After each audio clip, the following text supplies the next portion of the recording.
그렇습니다.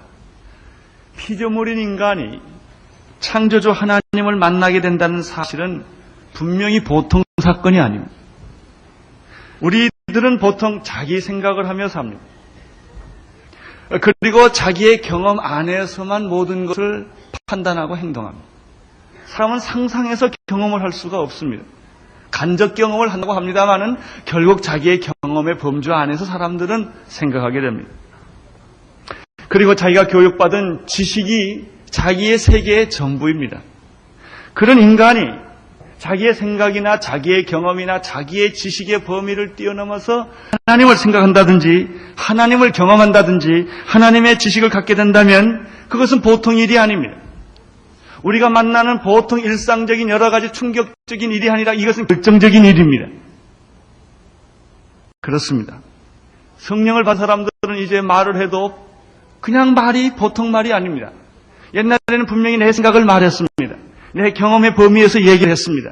내 지식과 그리고 내가 알고 있는 그 안에서 말을 했습니다. 분명히 내 생각이었습니다. 그런데 어느 날 내가 성령을 체험하고 나서부터 이상한 말을 하게 됩니다.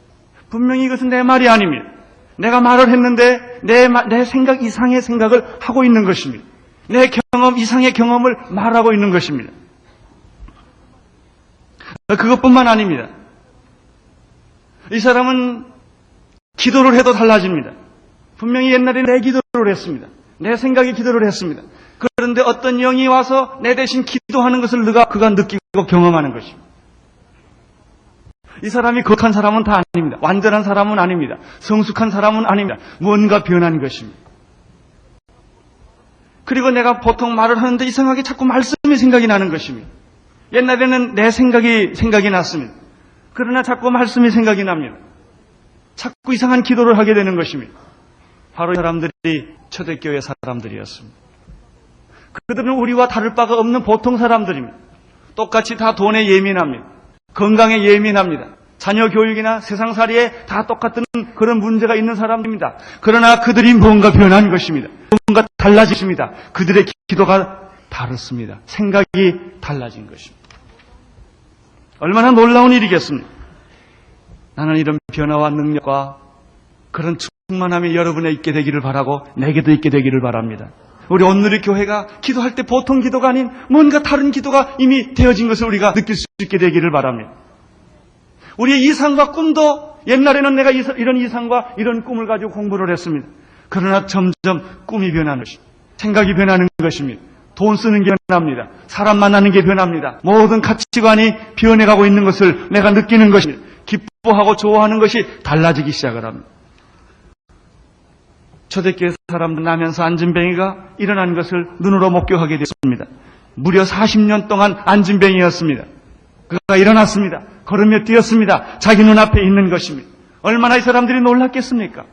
이것은 분명히 땅의 사건이 아닙니다. 이것은 분명히 땅의 지식이 아닙니다. 병원에서 있을 수 있는 일이 아닙니다. 그것은 초자연적인 어떤 사건이었습니다. 해석할 수 없는 어떤 사건이었습니다. 뿐만 아닙니다. 이렇게 기적이 일어난 사람들을 핍박하기 시작을 했습니다. 소위 종교계급과 사회지도층의 계급들이 그들의 힘을 가지고 베드로와 요한을 핍박하기 시작했습니다. 그런 말 하지 못하게 했습니다.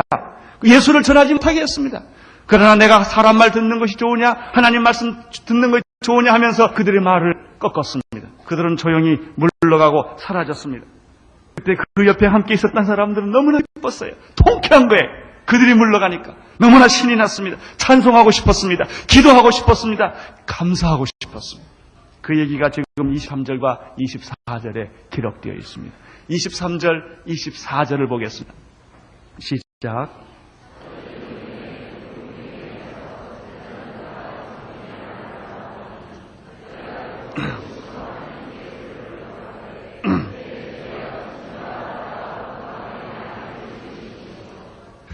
우리는 여기서 사도들이 모임의 그 동료에게 가서 제사장들과 장로의 말을 다 고함니 저희가 듣고 일심으로 하나님께 소리 높여 가로되 대주제여 천지와 바다와 그 가운데 만일을 지으신 이시여. 그들은 이렇게 기도하기 시작을 했습니다. 이것이 바로 성령님의 기도인 것입니다. 여러분, 우리는 이 기도에서 두 가지를 발견합니다. 첫째, 그들은 합심해서 기도했습니다. 두 번째, 그들은 소리를 높여 기도했다는 것입니다. 예수님은 기도를 하셨습니다. 이 기도에는 개인 기도가 있고 합심 기도가 있습니다. 통성 기도가 있습니다. 예수님은 살아생전에 기도를 많이 하셨습니다. 예수님은 병을 고치시고 귀신을 쫓고 그리고 많은 기적과 능력과 이사와 말씀을 전하셨지만은 사실은 예수님의 생애의 핵심은 기도 생활, 경건 생활에 있습니다. 그는 사람들과 함께 있지만 조용히 새벽 이명에 새벽 기도를 하셨습니다. 그는 그렇게 피곤하셨지만 밤이 늦도록 철야 기도를 하셨습니다. 결정적인 순간에는 그는 땀이 피가 되도록 기도하셨습니다. 사실 우리가 보는 예수님보다 더 중요한 것은 보이지 않는 예수님의 내면적인 경건 생활이었습니다. 예수님은 개인 기도 시간을 많이 가지셨습니다. 예수님께서 이런 말씀을 하셨습니다. 두세 사람이 내 이름으로 모인 곳에는 나도 그들 중에 함께 있겠다. 그들의 기도를 들어주겠다는 말도 되지만 예수님이 두세 사람이 함께 기도하지만 나도 함께 그 기도에 동참자가 되어주겠다라고 하는 뜻도 되는 것입니다. 그러나 오늘 우리는 새로운 기도를 봅니다. 이것은 예수님이 계실 때 없었던 기도입니다. 예수님 당시에는 통성 기도했다, 합심 기도했다, 제자들이 이런 기도했다는 기록이 없습니다. 이 합심 기도와 이렇게 전심으로 일심으로 합심해서 기도하는 것은 오순절 이후부터인 것입니다. 120명이 모여서 그들은 일심으로 전심으로 기도를 했습니다. 베드로가 한번 설교할 때 3,000명이 회개하고 예수를 믿게 되었는데 세례를 받게 되었는데 아마 그들이 3,000명이 합심해서 기도했으리라고 생각을 합니다. 우리는 며칠 전에 이 합심해서 기도하는 축복을 맛보았습니다. 인트레드 목사님의 설교를 끝나고 우리 성도들이 함께 참 성령의 세례와 영적 전쟁을 위하여 기도했을 때 성도들이 합심해서 기도를 했는데 그것은 누가 시켜서 한 기도가 아닙니다. 성도 한 사람 한 사람들이 성령의 충만을 기도했는데 30분을 기도했습니다. 내가 이 기도를 끝을 내는데 어떻게 내야 될지를 잘 모르겠어요. 안 끝쳐지니까. 이 성령님의 기도입니다. 합심해서 하는 기도입니다. 이게 사도행전적인 기도인 것입니다. 120명이 모여서 일심으로 기도했을 때의 모습을 한번 상상을 해보십시오. 기도하다가 성이 갑자기 하늘로부터 급하고 강한 바람 같은 일이 일어난 것입니다. 그 소리가 난 것입니다. 불의 해같이 갈라지는 것이 저희들의 눈에 보였던 것입니다. 성령이 충만하게 사람들 속에 터치하고 임하기 시작하는 것을 그들은 경험하기 시작을 했습니다. 이것이 사도행전의 기도입니다. 합심 기도입니다. 통성 기도인 것입니다. 그들은 감격과 기쁨과 충격 속에서 손을 들고 목소리를 높여서 그들이 표현할 수 있는 모든 것을 다 동원하여 기도했을 것이라고 분명히 믿어집니다. 오늘 이런 기도가 우리에게 필요합니다.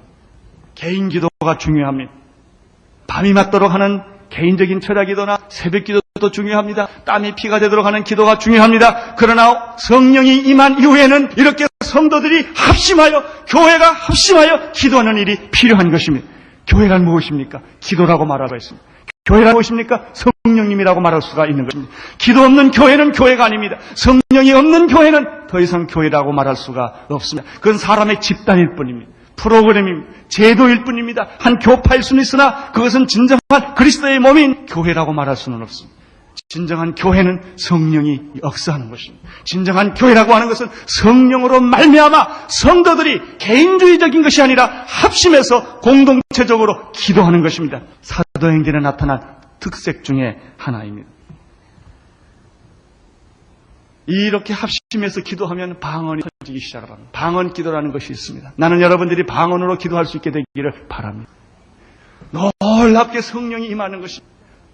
놀라운 말로 기도하기 시작을 하는 것입니다. 이런 기도 중에는 찬양 기도가 터지는 것입니다. 기도를 하는데 이 기도가 찬양으로 변하는 것입니다.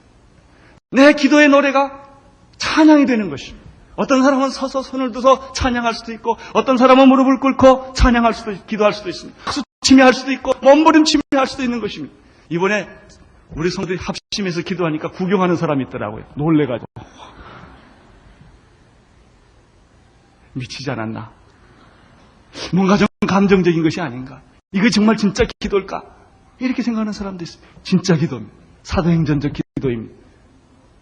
오순절 성령이 임한 이후에 교회가 탄생 이후에 생겼던 새로운 하나의 성령의 역사였던 것입니다. 어떤 사람들은 기도하다 보면 자기도 모르는 멜로디가 내 영혼 깊은 곳에서 넘쳐나는 것입니다. 바로 그것이 우리가 읽는 지금 찬양하는 찬양입니다. 그것은 음악적인 화음이 아닙니다. 그것은 음악의 전문 기술가가 만드는 것이 아닙니다. 기도하다가 찬양을 하다가 신앙 고백을 하다가 그게 찬양이 된 것입니다. 자기도 모르는 멜로디가 자기 귀에 들리는 것입니다. 이것이 찬양입니다. 찬양 기도를 합니다. 어떤 사람은 중보 기도를 합니다. 나와 아무 상관이 없는데 그 사람이 자꾸 생각이 납니다. 뒤통수를 치는 것입니다. 그 나라가 자꾸 생각이 나는 것입니다. 그 나라를 위해서 기도하지 않으면 견딜 수가 없는 것입니다. 중보 기도입니다. 어느 집단을 위해서 기도합니다. 어느 단체를 위해서 기도합니다. 어떤 일 위해서 자꾸 하나님이 기도를 시키는 것입니다. 그 기도를 하고 싶지 않지만 자꾸 되는 것입니다. 기도를 미리 하게 하시는 것입니다. 이런 집단 기도 속에는 이런 중보 기도가 터지는 것입니다. 지난 8년 동안 하나님께서 온누리교회를 이렇게 성장시켜 주셨습니다. 이렇게 성장되는 온실 속에 자란 것이 아닙니다. 이 지난 8년 동안에 여러 가지 어려움이 많았고 시험이 많았습니다. 고통도 많이 있었습니다. 그러나 그때마다 성도들이 나한테 전화해 주는 사람들이 있었습니다. 목사님 혹시 무슨 일 없어요? 기도하는 내 마음이 교회를 위해서 기도하면 눈물이 나고 아파요. 무슨 일 없어요? 이렇게 전하는 사람이 있습니다. 목사님 제가 기도할게요. 목사님 6개월 후에 이런 일이 있을 거라고 성령님이 말씀하세요. 준비하세요. 여러분 이런 성도들의 기도 때문에 나는 교회가 잘 지켜졌다고 믿습니다. 그런 사람들이 있었습니다. 교회는 그냥 된 것이 아닙니다. 성도들이 눈물을 흘리며 참으로 하나님 앞에 무릎 꿇고 기도한 그 중보 기도 덕분에 교회가 이렇게 든든히 오늘까지 서게 된 것입니다. 어떤 분이 저를 위해서 기도해 주다 그런 얘기를 해요. 목사님은 성도들이 기도 많이 하나 봐요. 그래서 왜 그래 그랬더니 목사님이 일찍 죽을 사람인데 성도님 기도 많이 해서 살았대요. 그러고 보니까 정말 그 말이 옳은 것 같아요. 더 할 일이 있다고. 여러분 이렇게 기도하다 보면 중보 기도가 터지는 것입니다. 내가 생각하지 못한 기도를 하게 하는 것입니다. 영적 전쟁 기도를 하게 하는 것입니다. 마귀가 공격해올 것을 미리 알기 때문에 우는 사처럼 집어삼키려고 교회를 분열시키려고 하는 것을 알기 때문에 그 기도를 그 마귀의 세력을 막는 기도를 하게 하는 것입니다. 이런 합심하는 기도 속에는 치유 기도가 일어납니다. 병 고치는 기도가 일어납니다. 그 기도 속에 있으면 병이 낫게 되는 것입니다. 그들은 일심으로 합심해서 전심으로 누가 시키지도 않았습니다. 이런 참 성령의 역사의 보고를 들을 때 성령의 현장에 있을 때 그들은 합심해서 기도하게 됐던 것입니다. 나는 우리 교회가 그런 기도를 할 수 있게 되기를 바랍니다. 모든 순에서 이런 기도를 할 수 있게 되기를 바랍니다. 기도하다 12시간 넘게 되기를 바랍니다. 보통 순할 때 먹고 마시다 12시 가요. 이런 세상 얘기하다 12시간 넘는 것이 아니라 정말 우리가 기도에 몰두해서 시간 가는 줄 모르고 중보 기도하다가 치유 기도하다가 찬양 기도하다가 방언 기도하다가 이런 역사들이 나는 일어나기를 바라는 것입니다. 왜냐하면 이것이 사도행전적 교회의 모델이기 때문입니다. 두 번째 그들은 소리 높여 기도했습니다. 일심으로 기도했고 소리 높여 기도했습니다. 합심으로 기도하다 보면 소리 높여 기도하게 됩니다. 이것은 머리의 기도가 아니라 가슴의 기도이기 때문입니다. 이것은 이성의 기도가 아니라 성령의 기도이기 때문인 것입니다. 여러분 소리 높여 기도할 수 있는 것은 아무나 하는 것이 아닙니다. 한번 소리 높여 기도해 보세요. 되나? 그 하고 싶다고 되는 게 아닙니다. 어떤 사람 소리 높여 기도하다 자기가 놀래가지고 자기 소리에 그런 분이 있어요.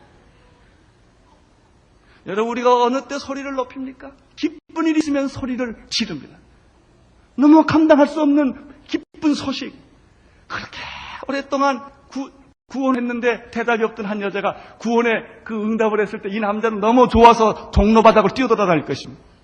너무 좋으면 사람이 소리 지르게 돼 있고 뛰게 돼 있고 춤추게 돼 있는 것입니다.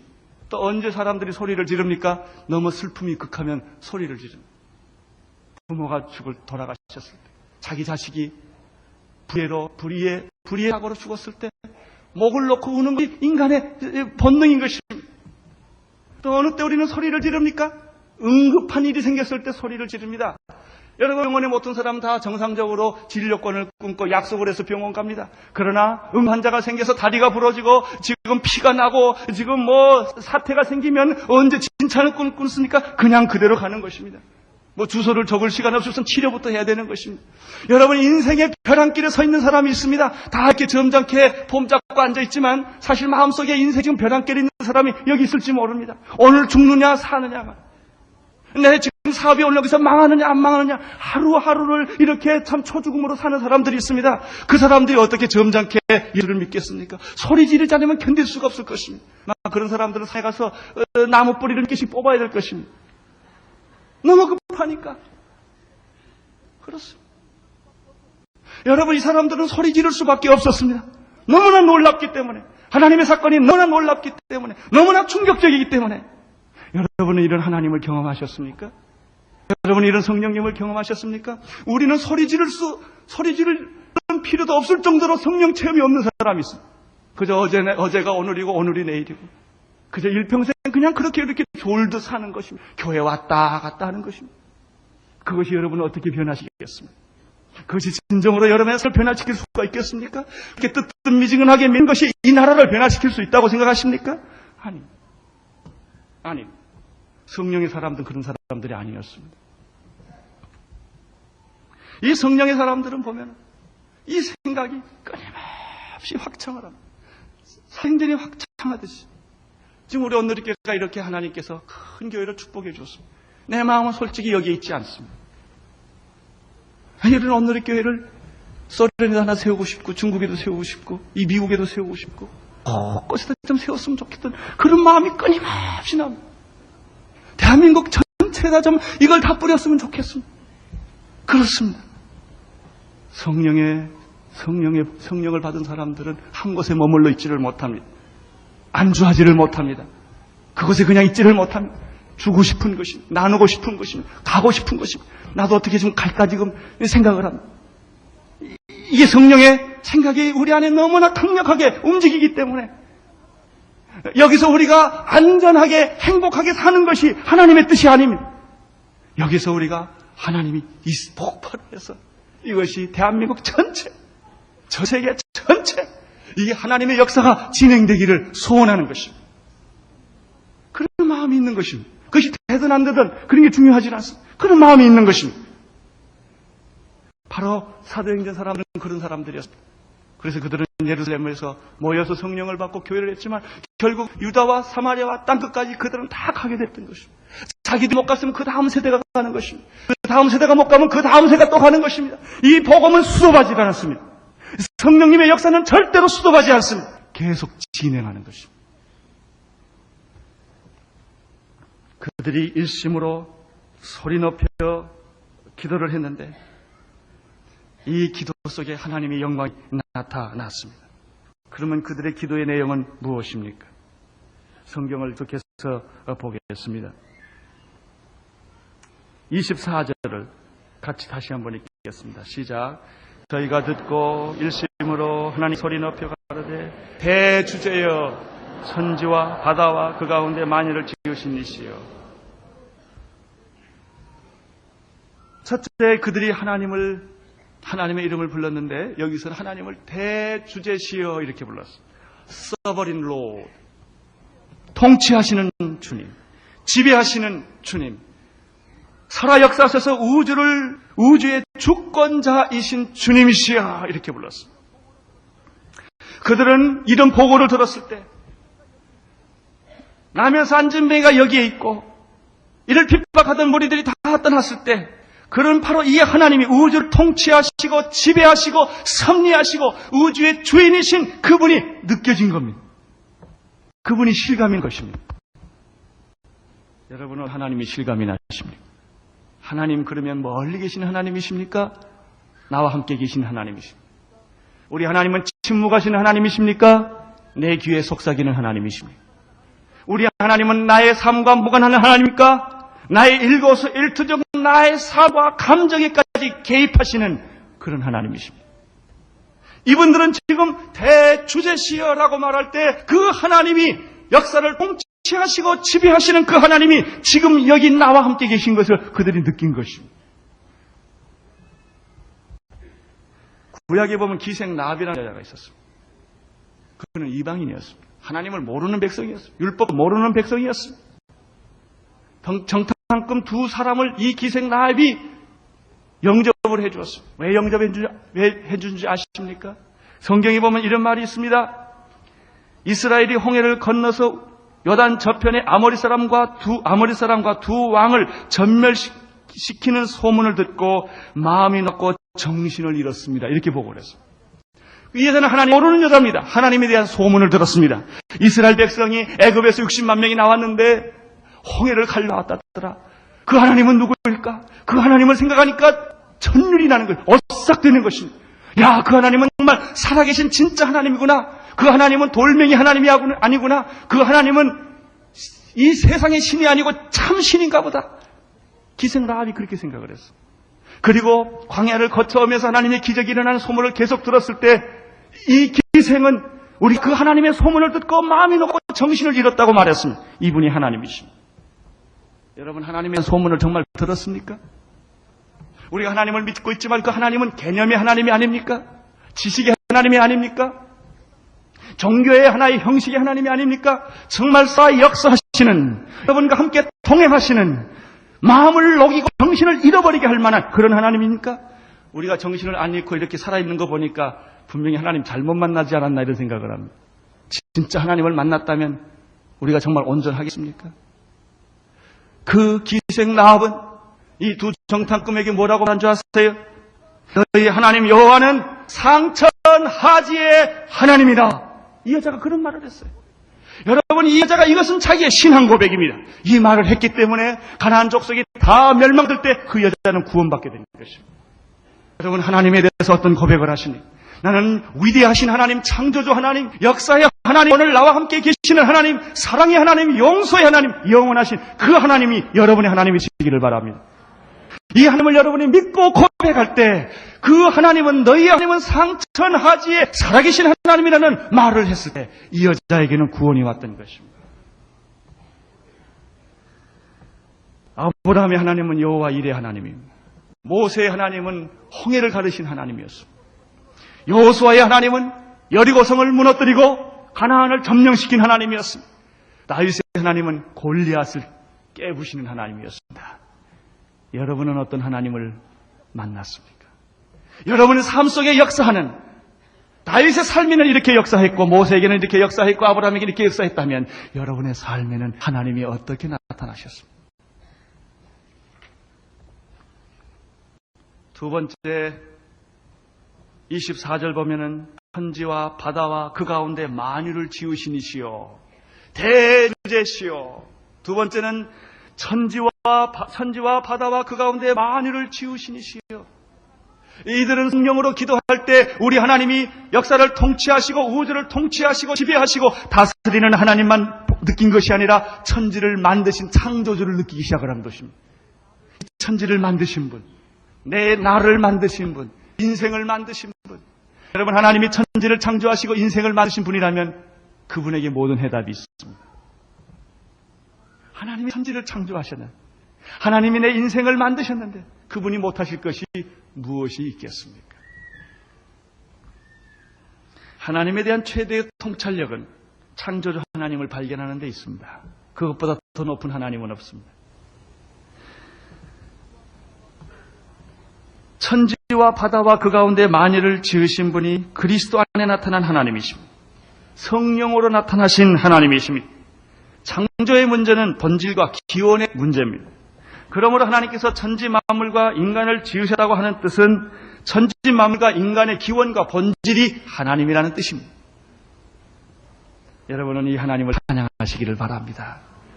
대주제시여, 천지와 바다와 그 가운데 만유를 지으신 이시여. 세 번째입니다. 그들이 인식했던 하나님은 성령으로 미리 말씀하시는 하나님을 보았습니다. 25절을 보시기를 바랍니다. 시작.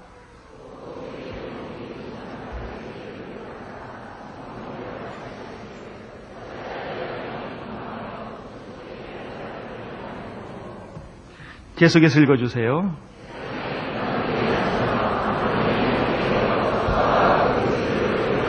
하신 이로소이다. 하신 이로소이다. 우리 하나님은 어떤 분이십니까?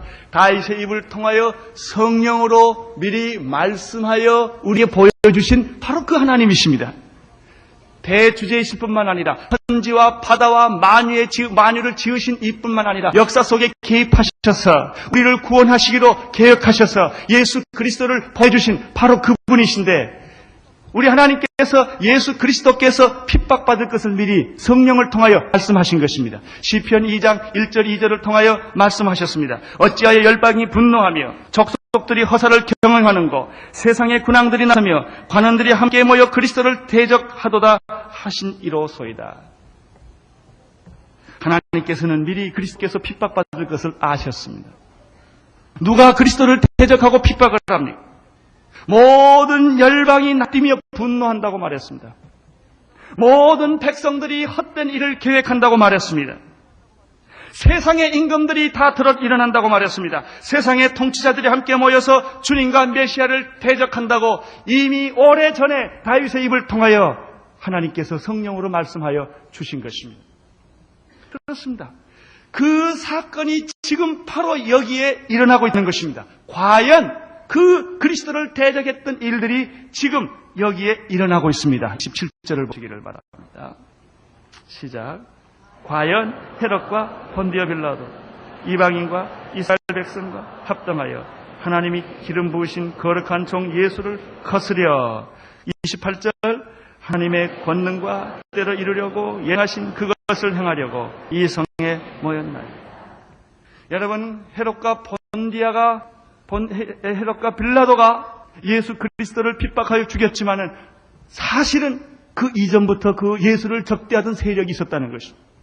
그것은 바로 세상의 관원들과 통치자들과 세상 임금들과 모든 백성들과 그리고 이런 악한 세력들이 모든 열방들이 모든 이방인들이 그리스도 오는 것을 거부한 것입니다. 그리스도를 대적했다고 하는 것입니다. 그 그리스도를 대적했던 사탄의 모든 세력들이 누구에게 집중이 됐느냐 하면은 예수님 당시에는 헤롯과 빌라도에게 집중이 된 것입니다. 예수 그리스도를 죽이기 위하여 헤롯과 빌라도는 만납니다. 헤롯과 빌라도는 만날 사이가 아닙니다. 그러나 예수를 죽이기 위해서 만납니다. 사두개인과 바리새인들은 만날 수 있는 그룹이 아닙니다. 서로 적대하고 시기하는 그룹입니다. 그러나 예수를 죽이기 위해서는 사두개인과 바리새인들이 만납니다. 이방인과 이스라엘들은 만날 수가 없는 사람들입니다. 그 당시에는. 그런데 예수를 죽이기 위해서 이스라엘 백성들과 이방인들이 합작을 했습니다. 그래서 예수 그리스도를 거부했고 예수 그리스도를 결국 죽이고 말았던 것입니다. 이렇게 그들이 처형한 예수는 누구십니까?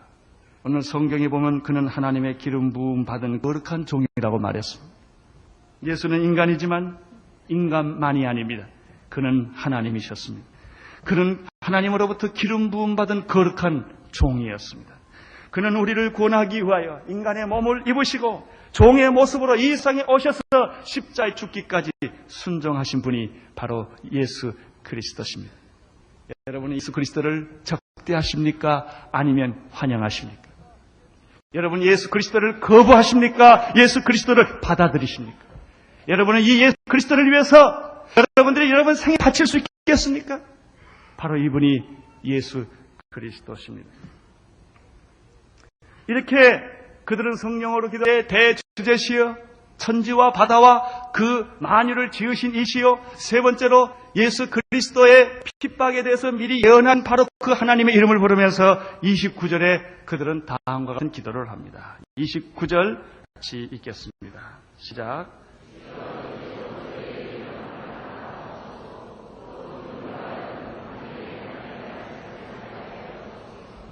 그들의 기도는 이것입니다. 주님, 이제 저들의 위험을 하감하여 주옵소서.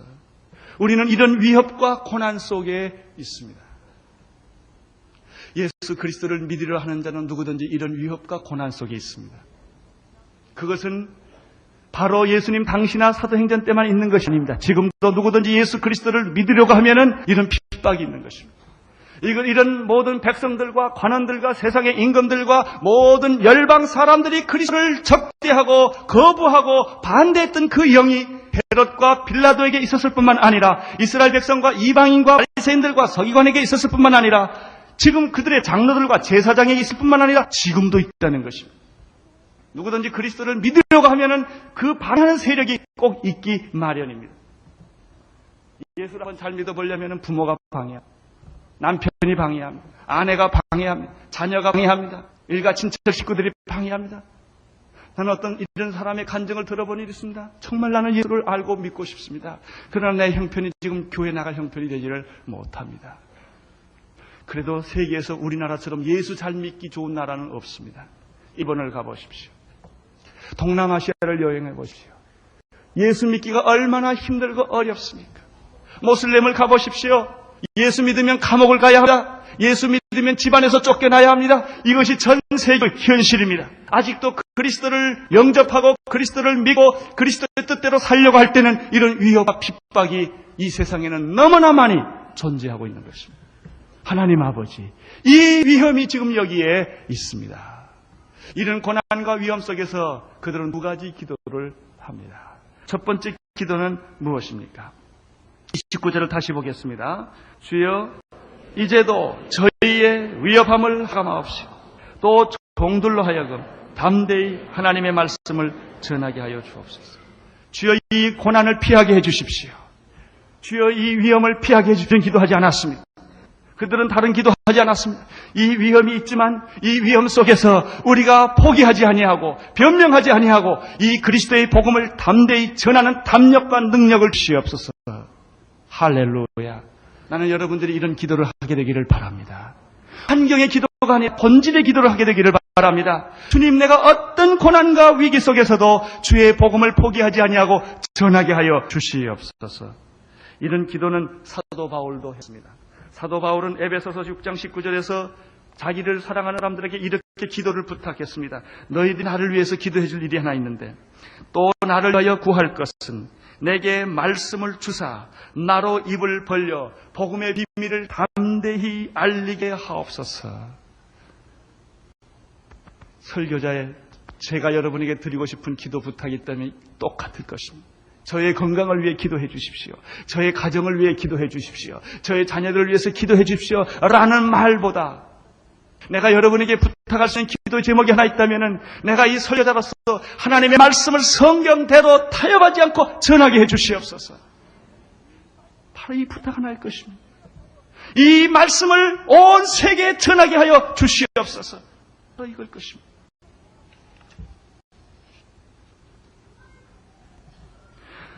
오늘 우리 성도들에게 그리고 여러분이나 우리들에게 하나님이 우리가 기도할 것은 바로 이걸 것입니다. 나는 이번에 인트로이드 목사님 오셔서 여러 가지 은혜를 많이 받지만 제가 마지막에 은혜 받은 것은 우리가 보는 선교사로 파생할 때였습니다. 제가 기도 제목 있으면 이야기하라고 그랬습니다. 그랬더니 그분이 서슴지 않고 한마디를 했습니다. 이스라엘 복음을 위하여 복음화를 위하여 기도해 주십시오. 제가 깜짝 놀랐습니다. 여러분, 사람들이 자기 소원을 한마디로 말할 수 있는 건 이렇게 쉬운 일이 아닙니다. 한번 여러분 내가 물어볼까요? 솔로몬에게 하나님이 너무 예뻐가지고 1000번 제사를 드니까 내가 너를 위해서 무엇을 해줄까? 솔로몬이 말이죠. 왕으로서 그가 한마디 대답을 했어요. 내가 이 왕으로서 국민을 통치하기 위해서는 지혜가 필요합니다. 지혜를 주십시오. 여러분, 자기 소원을 한마디로 말할 수 있는 사람은 자기 인생이 정리된 사람입니다. 우리는 기도할 게 너무 많아요. 고3도 기도해야 되겠고, 또 그냥 내 새끼도 기도해야 되겠고, 그냥 사업도 기도해야 되겠고, 기도할 게 너무 많아요. 잡스러운 게 많다고요. 그런데 내가 소경 거지 바디메오가 예수님을 만났죠? 예수님이 내가 너를 위하여 무엇을 해줄까 그랬더니 뭐라고 그랬어요? 장가 가기를 원합니다. 않았다고요. 내 눈을 뜨게 해주십시오. 딱 한마디예요. 여러분의 소원, 살아도 죽어도 여러분에게 피 맺힌 하나의 간절한 소원이 있습니까? 그게 뭡니까? 이 사람들은 복음을 담대하게 전하게 해주십시오. 그거였어요. 얼마나 요구할 게 많겠어요. 얼마나 필요한 게 많겠어요. 그러나 그 모든 필요는 이 한마디 말로 정리가 된 거예요. 이것은 자기 인생을 대변할 수 있는 말인 것입니다. 여러분의 인생을 대변할 말이 무엇입니까? 죽어도 가질 만한 소원, 몇 년 동안 가질 소원이 아니라 내 인생의 본질에 해당하는 소원이 있다면 무엇이겠습니까? 사도 바울은 복음의 말씀을 내가 담대하게 전하기 없어서 죽어도 좋고 살아도 좋습니다. 여러분의 이런 인생과 이런 가치관이 여러분에 있게 되기를 바랍니다. 이 교회 다니냐 저 교회 다니냐 이런 건 중요하지 않아요. 뭐 여기서 봉사냐 저기서 봉사느냐 그건 여기서 할 수도 있고 저기서 할 수 있어요. 미국 갈 수도 있고 서울 올 수도 있고 중국 갈 수도 있어요. 장소의 문제가 아니에요. 중요한 것은 본질의 문제입니다. 내가 누구를 위해 사느냐? 무엇을 위해 사느냐? 내가 밥 먹는 이유가 뭐냐? 일하는 이유가 뭐느냐? 시집가고 장가가는 이유가 뭐냐? 내가 높은 자리에 자꾸 올라가는 이유가 뭐냐? 내 인생의 궁극적인 목표가 뭐냐 하는 문제입니다. 두 번째 기도는 40절입니다. 같이 읽겠습니다.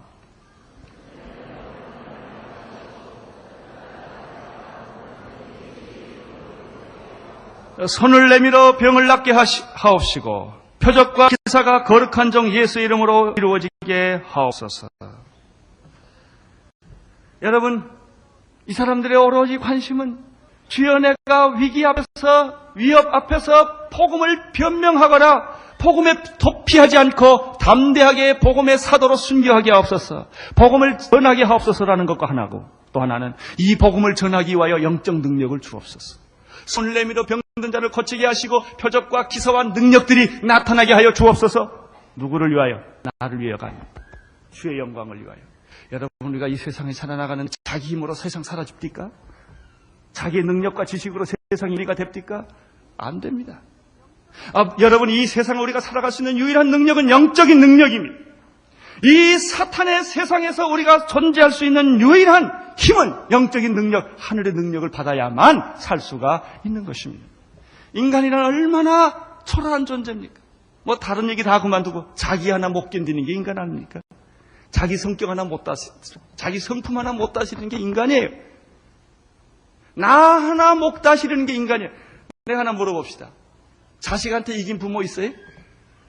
다 자식한테 집니다. 자기 뱃속에 나온 자식 자기가 어떻게 못하는 게 인간입니다. 자기 하나 다스리지 못하는 게 인간입니다. 그 인간이 도대체 무엇을 만들 수 있다고 생각하십니까? 그 지식이, 그 경험이 뭘 만들 수 있다고 생각하십니까? 참만해. 나를 변화시킬 수 있는 분은 내가 아니라 예수님밖에 없어요. 이 세상을 싸워 이길 수 있는 능력은 여러분이 배운 지식이 아닙니다. 여러분 그 자리가 아닙니다. 그 위치가 아닙니다. 세상이 부여해준 그 권력이 아닙니다. 그 권위가 아닙니다. 우리가 이 세상에서 할 수 있는 유일한 힘은 하늘로부터 와야 하는 것입니다. 영적인 힘. 여기서 있을 그 사람들은 병 고치는 것과 표적과 기사와 능력으로 표현했습니다. 예수님께서 마태복음 10장 1절에서도 이렇게 말씀하셨습니다. 12제자를 선택하셔서 부르셔서 그들을 전도하러 내보내실 때 어떻게 하신 줄 아십니까? 더러운 귀신을 쫓아내며 모든 병과 모든 약한 것을 고치는 권능을 주셨다, 이렇게 되어 있습니다. 예수님은 제자들을 전도하러 내보내실 때 돈을 주지 않았습니다. 가서 돈으로 구워 삶아라 이러지 않았습니다. 많은 사람들은 돈으로 전도하려고 그러죠. 예수님은 제자들을 보내실 때 지식을 주지 않았습니다. 사람들은 지식이 없어서, 성경 지식이 없어서, 신학 지식이 없어서 전도 못한다고 생각을 합니다. 그렇지 않습니다. 오히려 지식이 많으면 지식에 더 덧쳐서 아무것도 못합니다. 지식이 많은 사람은 행동력이 없는 것입니다. 예수님은 그들에게 어떤 방법이나 제도나 프로그램으로 전도하라고 그러지 않았습니다. 귀신 쫓는 능력 주신 것입니다. 모든 병과 모든 약한 것을 고치는 능력을 주었습니다. 다시 말하면 땅의 능력이 아니라 하늘의 담대성과 능력을 주어서 사람들의 영혼을 구하도록 그렇게 하신 것입니다. 제가 제일 좋아하는 말씀 중에 하나인 마가복음 16장 17절에 믿는 자들에게 이런 표적이 따르는데 저희가 이름으로 귀신을 쫓아내며 새 방언을 말하며 뱀을 집으며 무슨 독을 마실지라도 해를 받지 아니하며 병든 자에게 손을 얹은 즉 나음을 얻으리라. 할렐루야. 나는 여러분에게 이 능력이 있게 되기를 바랍니다. 기도의 능력이 있게 되기를 바랍니다. 내 기도가 아니라 하의 기도를 할 수 있게 되기를 바랍니다. 성령의 기도를 할 수 있게 되기를 바랍니다. 여러분이 인간이 가지고 있는 휴머니즘이나 인간이 가지고 있는 동정심이나 사랑이 얼마나 큽니까? 얼마나 가능합니까? 그런 게. 도대체 인간이 가질 수 있는 사랑이 도대체 뭡니까? 하늘이 주시는 사랑이어야 합니다. 하나님으로부터 받는 능력밖에는 궁극적으로 인간을 살릴 것이 없습니다. 하나님이 여러분을 필요로 할 때 여러분의 지식과 여러분의 경험과 여러분의 돈을 필요로 하지 않습니다. 하나님이 여러분을 사용하실 때는 그것이 그렇게 훌륭하기 때문에 여러분을 필요로 하는 게 아닙니다. 하나님이 여러분을 필요한 것은 그 하나님이 여러분을 사용하실 때는 하나님께서 여러분에게 능력을 주어서 그 일을 하게 하는 것입니다. 세상 지식으로 세상 방법으로 영혼이 구원되지 않습니다. 하나님의 것으로만 되는 것입니다. 손을 내밀어 병을 고치며라는 말인데, 손을 내미는 것은 믿음의 표시며 안수의 표시입니다. 예수 이름으로 모든 표적과 기적이 일어나게 해달라고 기도했습니다. 우리는 여기서 고난과 핍박을 이기는 두 가지 비결을 발견하게 됩니다. 첫째는 말씀에 대한 담대성이요, 둘째는 영적인 능력입니다. 그들은 합심하여 소리 높여 이렇게 기도를 마쳤습니다. 무슨 일이 일어났습니까? 이렇게 합심해서 성령이 기도를 하고 났을 때 무슨 일이 일어났습니까? 31절을 보십시오. 시작.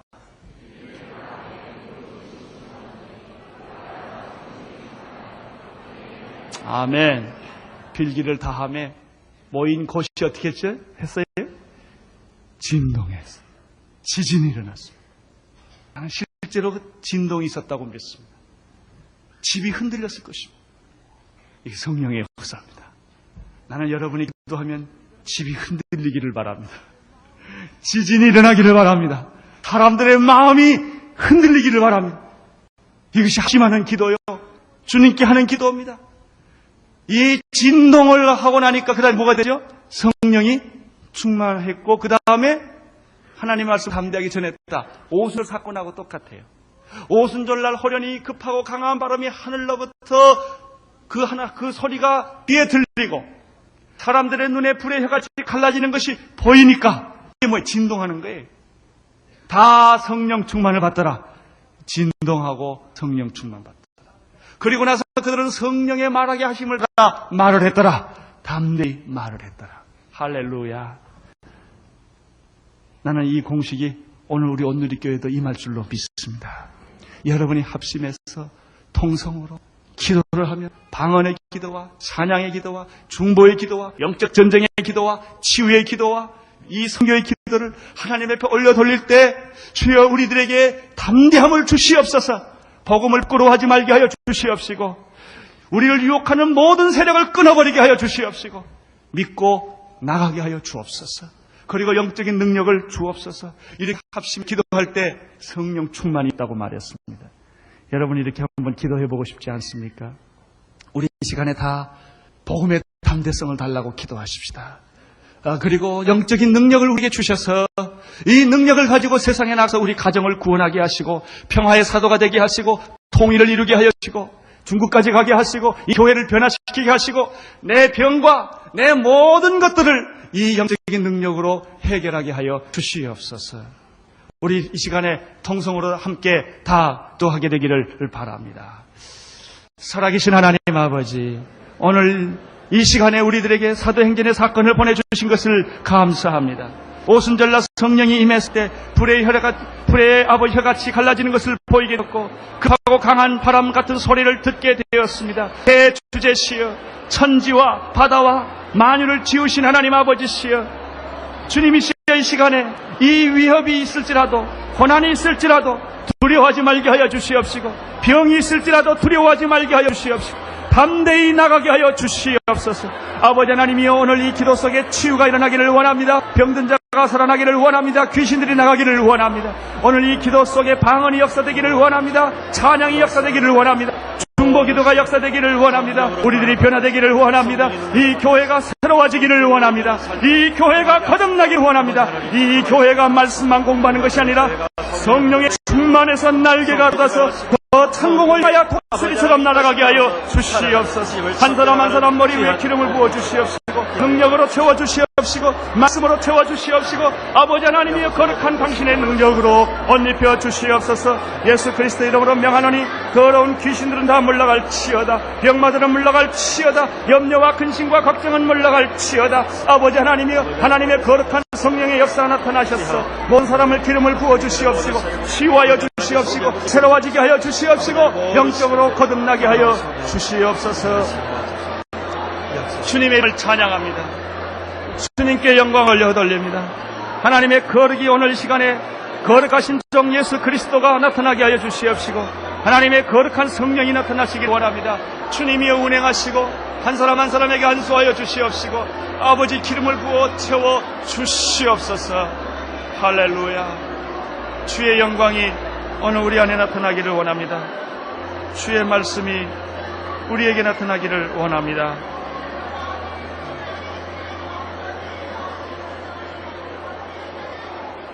살아계신 하나님 아버지, 오늘 우리들로 하여금 기도하게 하신 주님을 찬양합니다.